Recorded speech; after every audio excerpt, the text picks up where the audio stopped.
Hi, I'm Dick Collins. This is one of a series of Airfax tapes that take a look at why things are important or true in relation to our flying. We'll also look at ways to better manage the risks of flight. Night flying is something we have to take very seriously. Why? Because the accident rate at night is much worse than it is in the daytime. Before going into the risk part, it's good to contemplate the rewards. Night is a beautiful time to fly. There's just nothing quite like the matrix of light from a city to enthrall your passengers, yourself too. In the summer, the air is usually smooth and cool. In the winter, with short days, night flying can add a lot of utility to trips. It's great to fly for a couple of hours after dark and be where you want to be the next morning. There are just a lot of reasons to take advantage of night flying, but again, we have to take it seriously because of the unfortunate night accident history. Don't think for a moment that a lot of night accidents are caused by the engines of single-engine airplanes failing, providing the pilot with a supreme force landing challenge. Sure, that happens. Engines can fail at any time, but the primary accident causes are related to the pilot's interface with darkness. Night flying is something most of us don't do often, or, as it turns out, do very well. None of the numbers available from the FAA are very good, but a thorough study of night accidents reveals the logical scenario. Simply, as the weather worsens at night, the risk increases. One thing to get out of the way first is something most of us don't think about a lot, the night takeoff. The average use of night flying is to complete trips, and, especially when the days are longer, most of us don't do a lot of departing at night. If it's a dark night, we do need to use the flight instruments to establish the initial climb and fly them until certain there is adequate visual reference if it's a VFR flight. If it is IFR, just stay on the gauges. This is especially true if launching out over a dark area. Leaving a brightly lit airport environment and flying into darkness requires instrument flying in its truest form. There also has to be a departure plan to avoid any terrain you might not be able to see. Remember, mountains are generally not lighted. This plan should be formulated before you get to the airplane. If you're flying VFR but have instrument approach charts, it's not a bad idea to follow any published departure procedures. If there is no departure procedure, flying the instrument approach backwards can provide a measure of protection. Let's now look at some of the specific problems that pilots encounter in the en route phase of flight during night VFR operations. The best time to go somewhere VFR at night is when it's clear, preferably with a big old moon up there. Here the risk is probably almost equal to flying on a clear day, with any blip up in risk coming from a bit more challenge in case of a malfunction. It's when the weather starts to go sour that the night risk increases dramatically. The simple fact is that we can't see clouds coming at night, and the possibility of an inadvertent entry into clouds is high if there are any clouds around. Following a thorough check of weather for a night cross-country, the plan should include a way to avoid all reported or forecast clouds. There's also a requirement to have a plan to deal with any unreported or unforecast clouds. To fly ever lower to stay clear of clouds at night is even more lethal than it is in the daytime. The only good plan is to retreat to better weather and land at the closest suitable airport at the first hint conditions are worse than anticipated. Back in the bad old days, we used to talk a lot about navigation at night. Pilotage in the dark was a true art form. Identifying landmarks at night and using the old compass, clock, and map wasn't easy. Now, with LORAN and GPS navigators, it has become less of an issue. Still, if you fly VFR cross-country at night, the requirement is there to be able to find your way to an airport should the onboard navigation equipment become unavailable. In other words, you need to keep a continuous running tab on your location. Using the nearest airport feature of a navigator is an okay way to do this. That plan for a night flight is critical. I used to live in Arkansas, and while there I took part in a lot of search and rescue missions, including one for a scheduled airliner. Most of the lost airplanes were flying at night. Topographically, Arkansas is a diverse state with flat country in the east and south and mountains in the north and west. The mountains aren't big, but they're the biggest between the Rockies and the Appalachians, and they're just as unyielding as the biggest.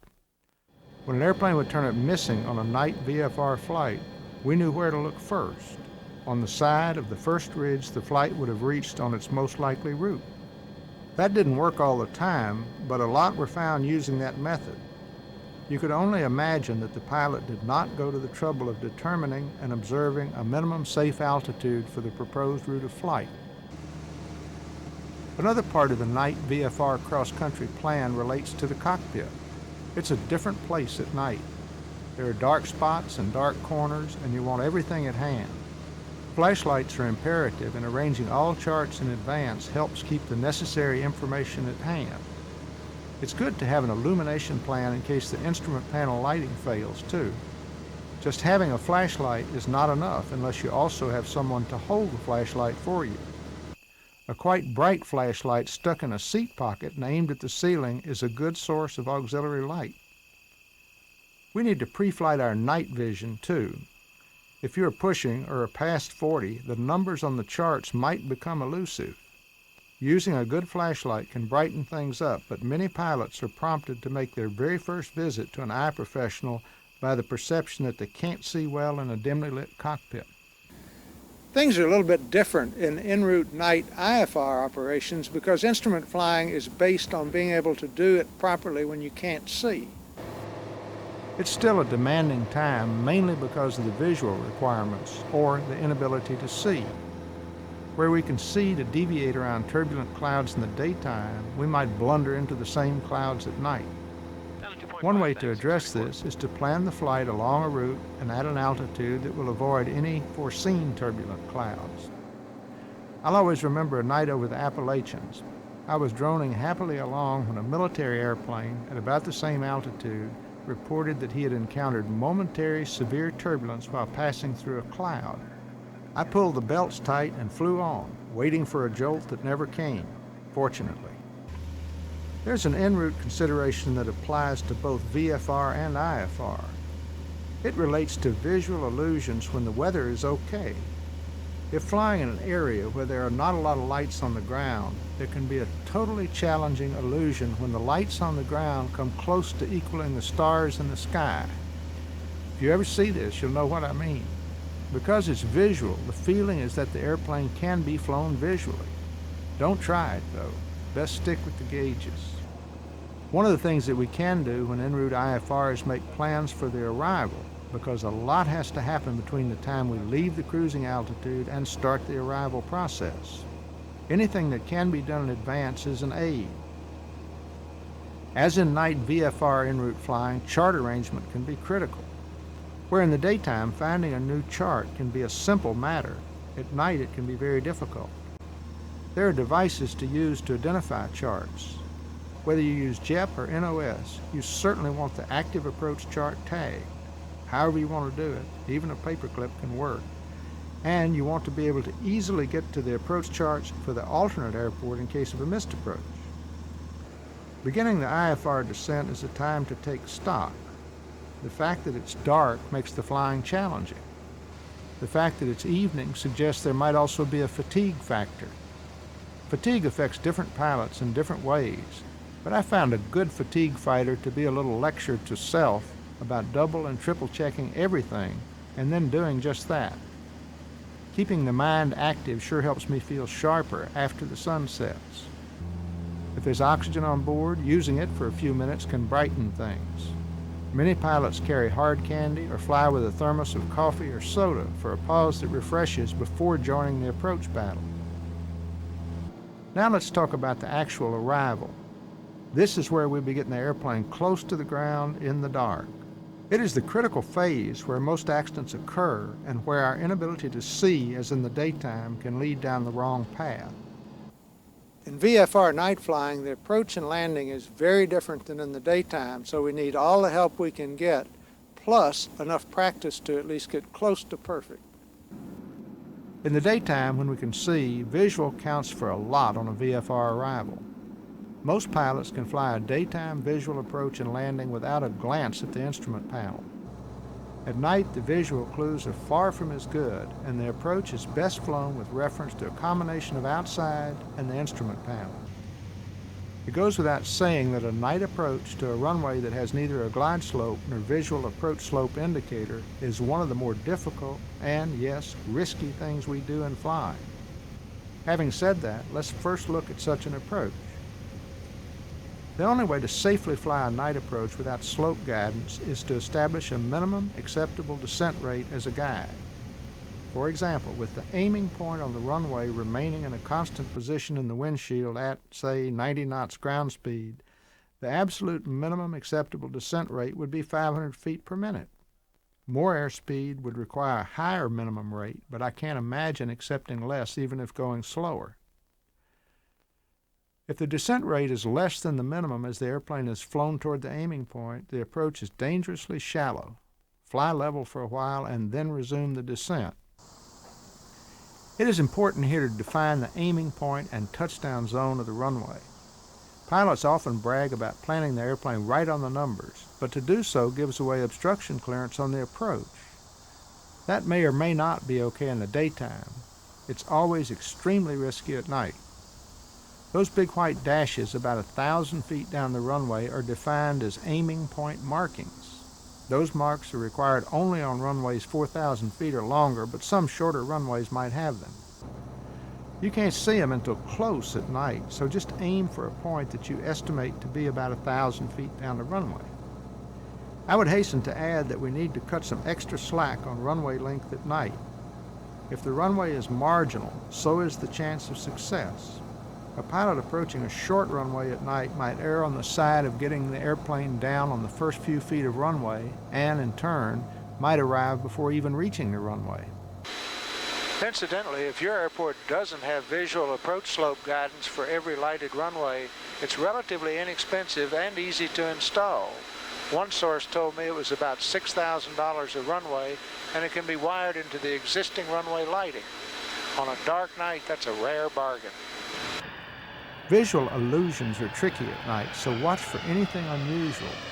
For example, flying in any kind of precipitation makes the visual picture look like the airplane is higher than it actually is. Likewise, a sloping runway or a runway length versus width that's unfamiliar may cause the illusion of greater than actual height. So can light patterns on the ground that are unfamiliar. Even if an approach looks good, keep checking it against the altimeter, airspeed, and vertical speed.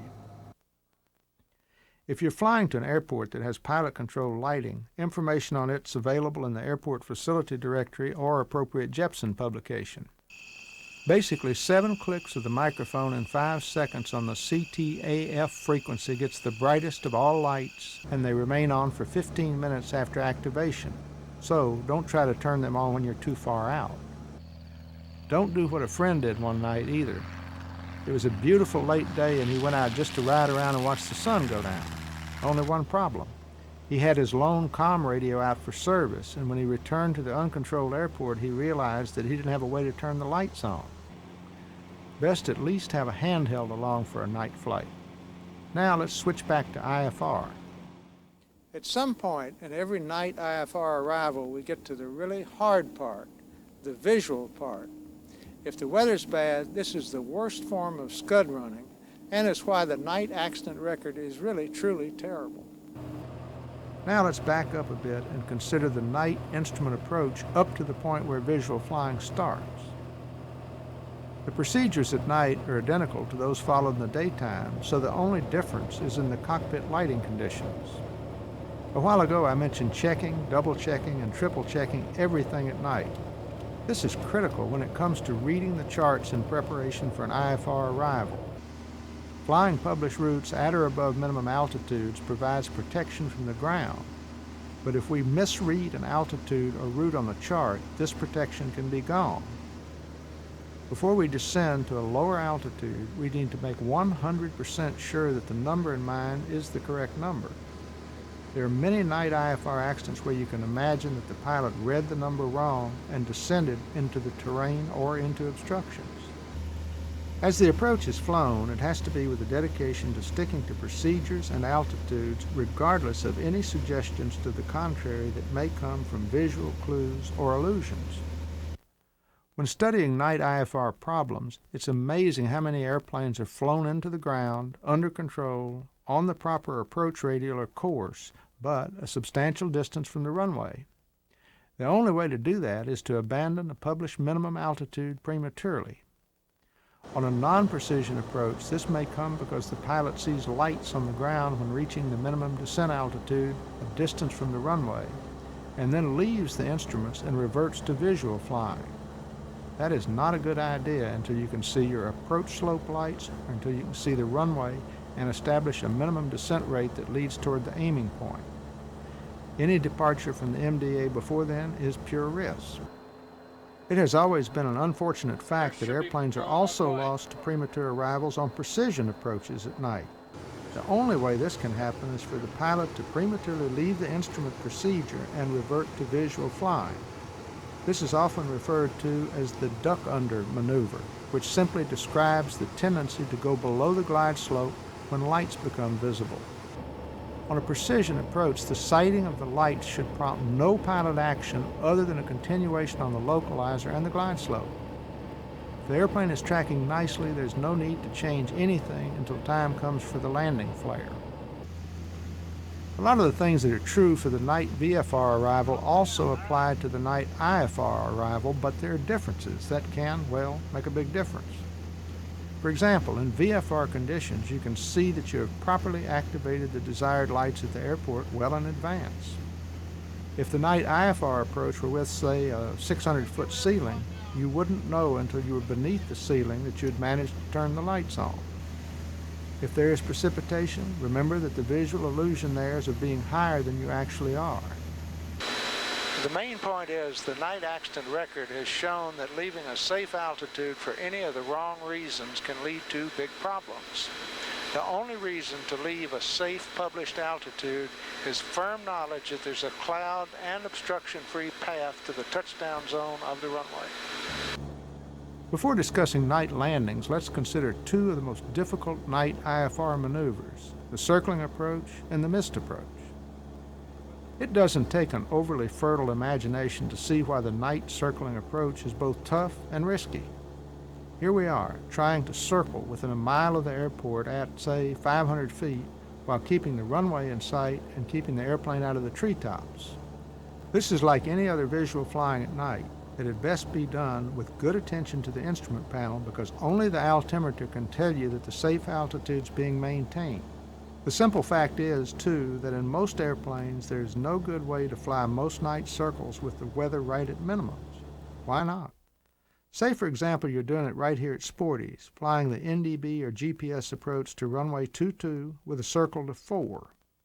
This is one of those mysteries found in approaches. The circling minimum is actually shown as 6 feet lower above the ground than the straight-in minimum, both considered with identification of A-link intersection. Anyway, to make the circle at minimums, we have to stay within a mile of the airport. To stay safe, we don't want to leave the MDA until turning on final, when we have a sight picture down the final approach path and to the runway. That means the airplane will, after the completion of the turn, be on a 3/4 of a mile final, approximately, maybe more, maybe a little less, with 500 feet to lose. The required descent rate at 90 knots would be 1,000 feet per minute. That is higher than you might want at night. Too shallow a descent is undoubtedly worse because it might put you in the trees, but a high descent rate can cause problems on the landing. Flying night circles with the weather right at minimums is simply a chancy business. Faced with such, I think I'd just fly the ILS at nearby Lunken Airport and take a cab to Claremont. Why might a night missed approach be more difficult than one in the daytime? To begin, it's harder to be honest about a missed approach at night. Lights penetrate into all but the heaviest fog, and, usually, on a precision approach, at the decision height, there is some hint of light visible. Certainly, if you fly up over a good approach light system, there's a glimmer below. That doesn't work. We have to see lights ahead and the windshield, and from the decision height, we have to be able to identify those lights as being the ones dealing with the runway. A glimmer in the murk just won't do it. On a non-precision approach, the great temptation is to leave the MDA because lights become visible below and slightly ahead. That's temptation best resisted. Only the runway counts. In the daytime, a missed approach is more cut and dry. Minimums, look up, Nothing, go around. At night it might be look up, something there, what next? The best way is to miss the approach if there's nothing clear-cut framed by the windshield. The missed approach thus may start out following a moment of indecision. The initial flying task is to go straight ahead to an altitude and then fly to a missed approach fixed at a prescribed altitude. The history of night missed approach accidents has found pilots wandering aimlessly, as if they don't know what comes next. That was part of getting ready for the approach, to be cocked and ready to get the airplane away from the ground, up to a safe altitude, and to follow the missed approach procedure. If the weather system isn't changing and the first approach was flown properly, flying a second approach is both a bad idea and related to a lot of accidents.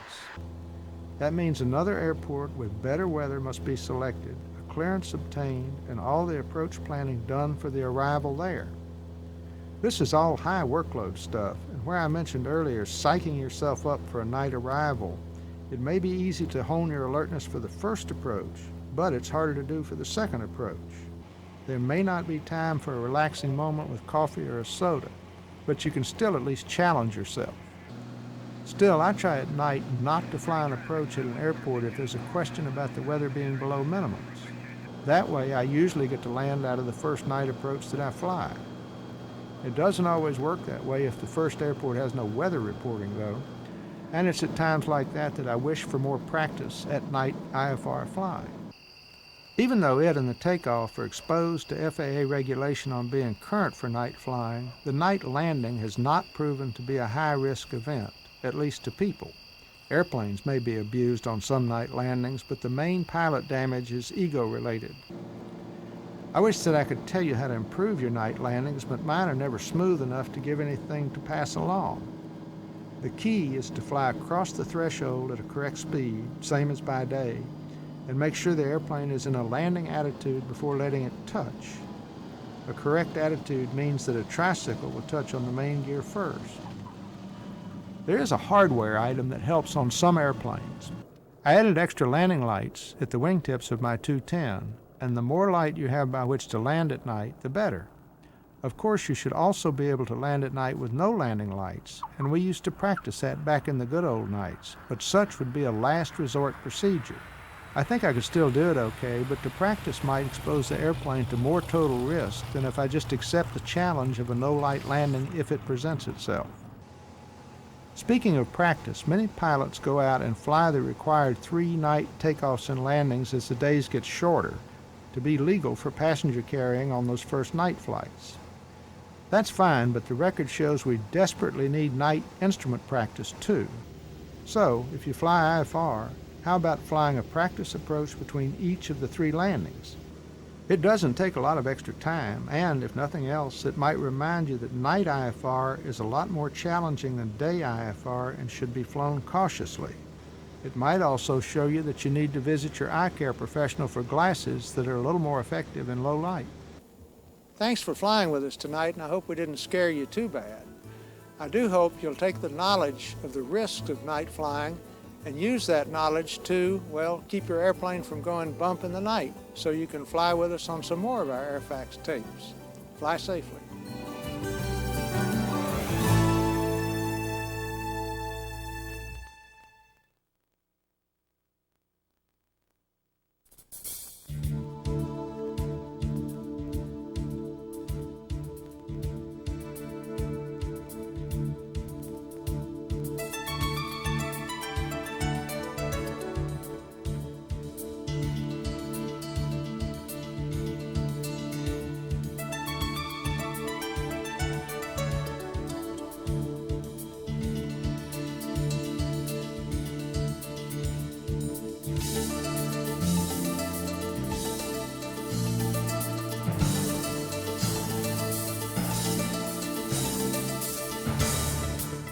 Weather is one of the most important elements of pilot knowledge.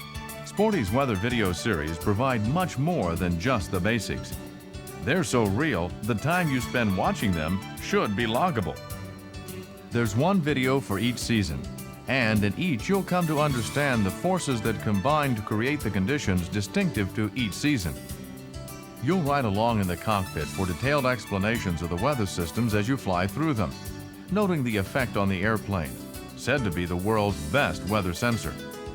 You'll compare the actual weather to the weather synopsis and the weather briefing, and learn many valuable real-world lessons for dealing with the atmospheric culprits that can make a flight less than pleasant. Your host and guide on this meteorological odyssey is Richard Collins, noted aviation writer and author of such authoritative books as Flying the Weather Map and Mastering the Systems. You'll meet Mike Rosing, a commercial pilot who'll explain the systems, how they form, and how they affect your flying, whether you fly only during a particular season or year-round. The Sporty's Weather Video Series is a valuable addition to your aviation library. Call Sporty's at 1-800-LIFTOFF and order your copies of Sporty's action-packed weather video series. Videos so real, they should be loggable.